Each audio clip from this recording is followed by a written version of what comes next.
I want you to imagine this. You and your buddies decide to go bike riding, and you all go out and grab your bikes.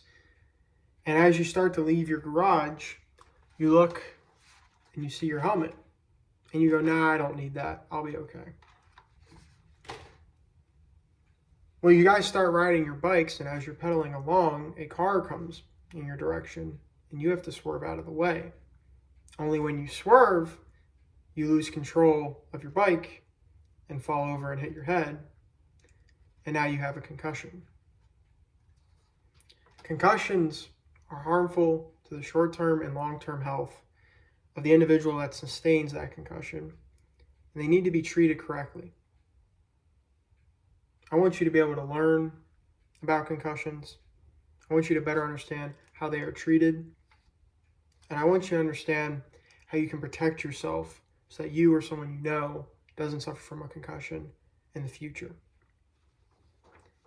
I have seen concussions throughout my life playing sports, especially in football, where it's a very violent game where guys get hit in the head a lot. It is a scary thing to see someone concussed, and they are extremely dangerous.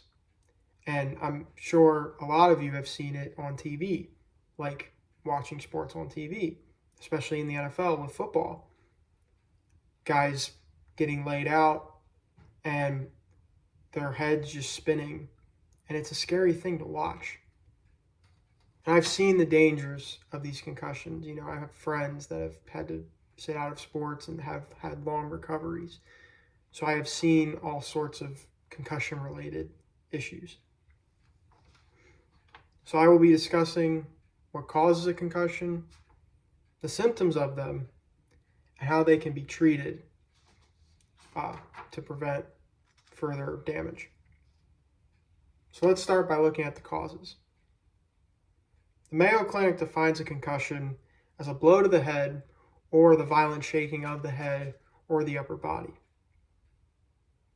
As Kathleen Bashinsky and Frank Webb point out, these risks can be minimized by wearing headgear like a helmet. Specifically, like riding a bike or in sports where these are the most common ways of sustaining concussions. Now that we know the cause, let's take a look at the symptoms. The Institute of Medicine and National Research Council have 4 categories in which they label concussion symptoms. They're labeled as somatic, cognitive, emotional, and sleep. Author B.K. Widerhold goes into depth of these symptoms. Somatic deals with your head-related things such as headache or dizziness. Cognitive symptoms are trouble thinking, memory loss, and just kind of a fuzzy view. Emotional symptoms, irritability, sadness, unstable emotional reactions, like something is off with you or the person you're noticing that has a concussion. Sleep symptoms, that would be less sleep, more sleep, irregular sleep patterns, trouble falling asleep, trouble waking up.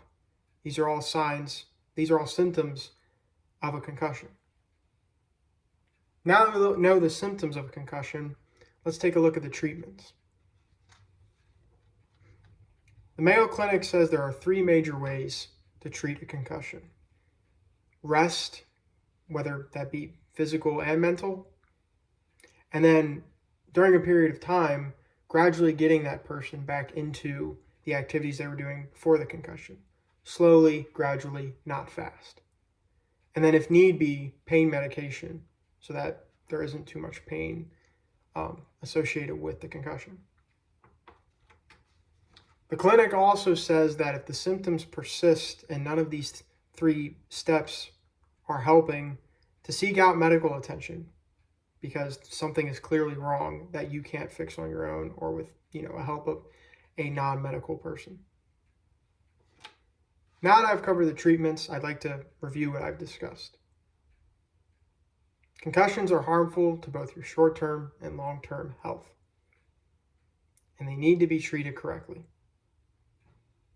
I've gone over the causes of a concussion, the symptoms of when you might suffer that concussion, and the treatments so that you can get back to living your normal life as fast as possible. I would like to say, next time you ride a bike, remember a helmet. Thank you.